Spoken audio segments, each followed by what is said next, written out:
Well, thank you. Thank you, first of all, to Vice President Harris.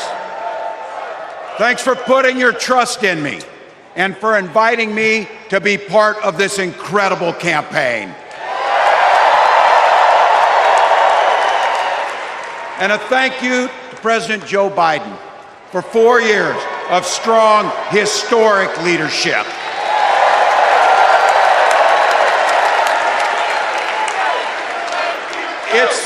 It's the honor of my life to accept your nomination for Vice President of the United States.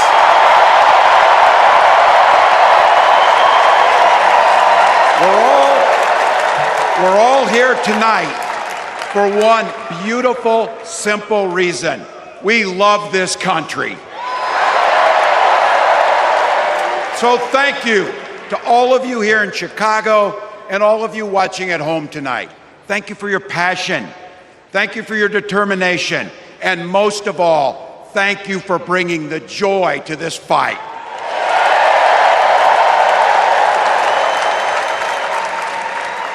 Now, I grew up in Butte, Nebraska, a town of 400 people. I had 24 kids in my high school class, and none of them went to Yale. But I'll tell you what, growing up in a small town like that, you learn how to take care of each other. That family down the road, they may not think like you do. They may not pray like you do. They may not love like you do, but they're your neighbors. And you look out for them, and they look out for you. Everybody belongs, and everybody has a responsibility to contribute. For me, it was serving in the Army National Guard. I joined up 2 days after my 17th birthday, and I proudly wore our nation's uniform for 24 years. My dad, a Korean War era Army veteran, died of lung cancer a couple years later. He left behind a mountain of medical debt. Thank God for Social Security survivor benefits. And thank God for the GI Bill that allowed my dad and me to go to college, and millions of other Americans. Eventually, like the rest of my family, I fell in love with teaching. Three out of 4 of us married teachers. I wound up teaching social studies and coaching football at Mankato West High School. Go Scarlets! We ran a 44 defense. We played through to the whistle on every single play, and we even won a state championship. Never closed the yearbook, people. But it was those players and my students who inspired me to run for Congress.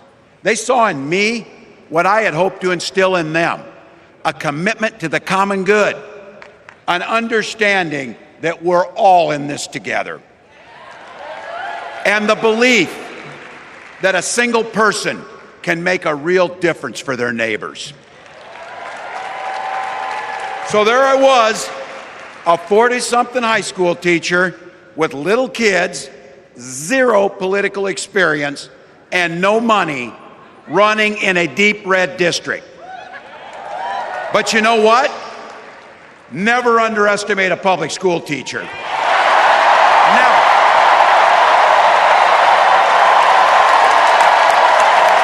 I represented my neighbors in Congress for 12 years, and I learned an awful lot. I learned how to work across the aisle on issues like growing the rural economies and taking care of veterans. And I learned how to compromise without compromising my values. Then I came back to serve as governor, and we got right to work making a difference in our neighbors' lives. We cut taxes for the middle class. We passed paid family and medical leave. We invested in fighting crime and affordable housing. We cut the cost of prescription drugs and helped people escape the kind of medical debt that nearly sank my family. And we made sure that every kid in our state gets breakfast and lunch every day.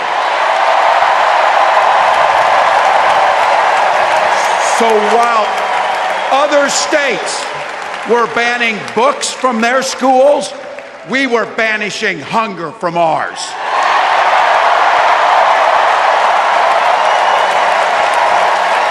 We also protected reproductive freedom because in Minnesota, we respect our neighbors and the personal choices they make. And even if we wouldn't make those same choices for ourselves, we've got a golden rule. Mind your own damn business.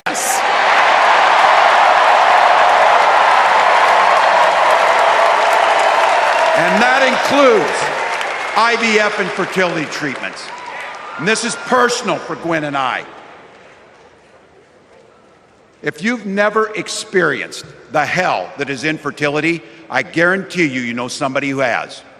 And I can remember praying each night for a phone call. The pit in your stomach when the phone would ring, and the absolute agony when we heard the treatments hadn't worked. It took Gwen and I years, but we had access to fertility treatments. And when our daughter was born, we named her Hope. Hope, Gus, and Gwen, you are my entire world, and I love you.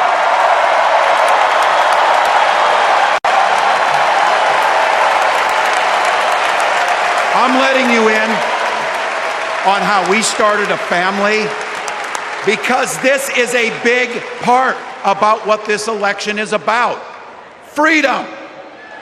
When Republicans use the word freedom, they mean that the government should be free to invade your doctor's office. Corporations free to pollute your air and water. And banks free to take advantage of customers.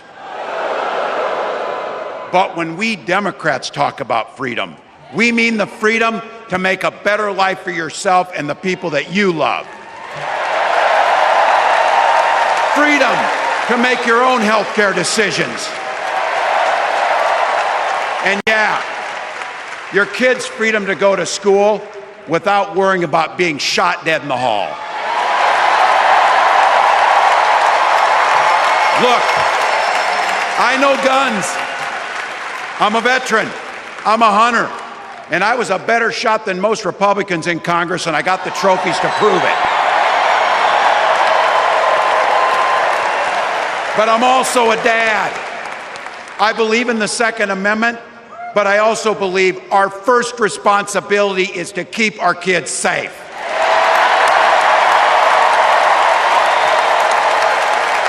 That's what this is all about. The responsibility we have to our kids, to each other, and to the future that we're building together, in which everyone is free to build the kind of life they want. But not everyone has that same sense of responsibility. Some folks just don't understand what it takes to be a good neighbor. Take Donald Trump and J.D. Vance. Their Project 2025 will make things much, much harder for people who are just trying to live their lives. They spent a lot of time pretending they know nothing about this. But look, I coached high school football long enough to know, and trust me on this, when somebody takes the time to draw up a playbook, they're going to use it.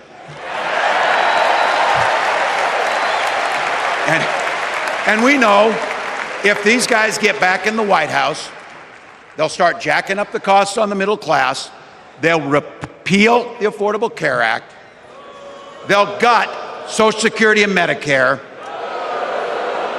and they will ban abortion across this country with or without Congress. Here's the thing, It's an agenda nobody asked for.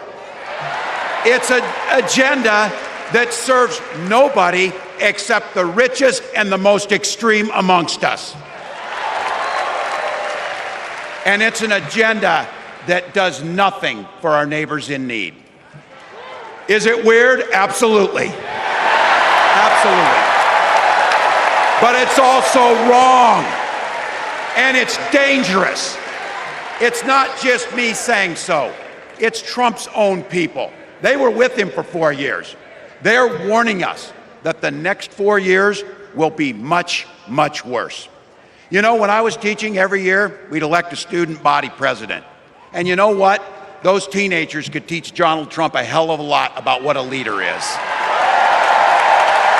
Leaders don't spend all day insulting people and blaming others. Leaders do the work. So I don't know about you, I'm ready to turn the page on these guys. So go ahead, say it with me. We're not going back.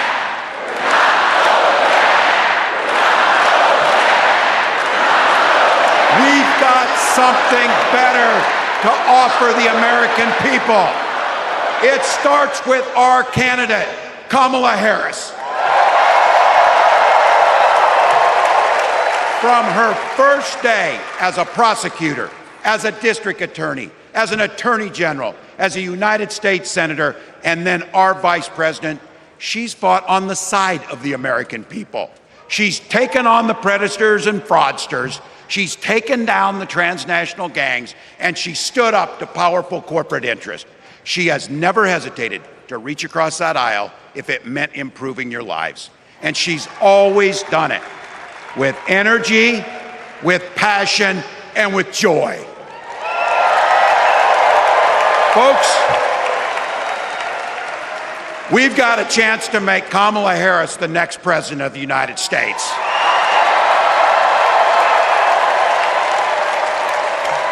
But I think we owe it to the American people to tell them exactly what she'd do as president before we ask them for their votes. So here, this is the part, clip and save it and send it to your undecided relatives so they know.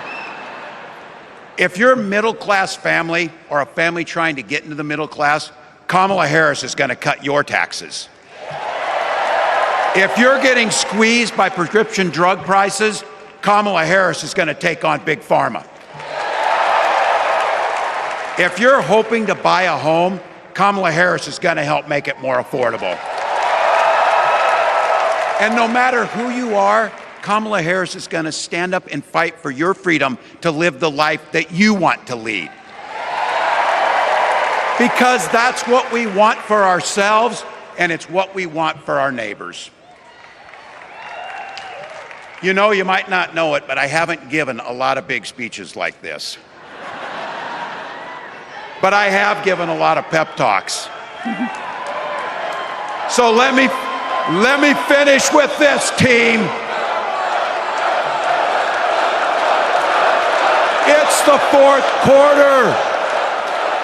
We're down a field goal, but we're on offense and we've got the ball.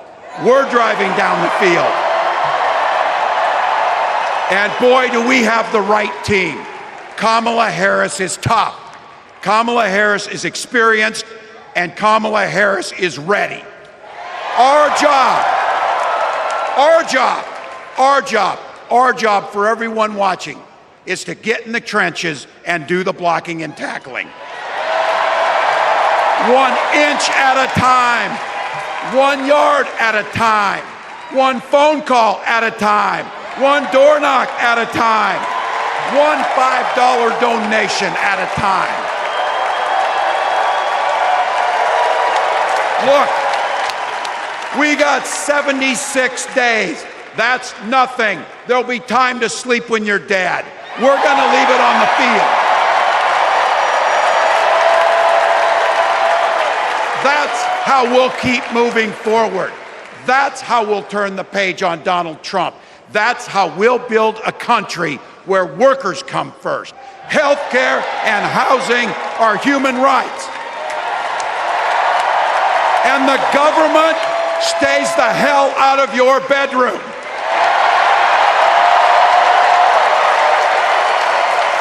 That's how we make America a place where no child is left hungry, where no community is left behind, where nobody gets told they don't belong. That's how we're gonna fight. And as the next president of the United States always says, when we fight,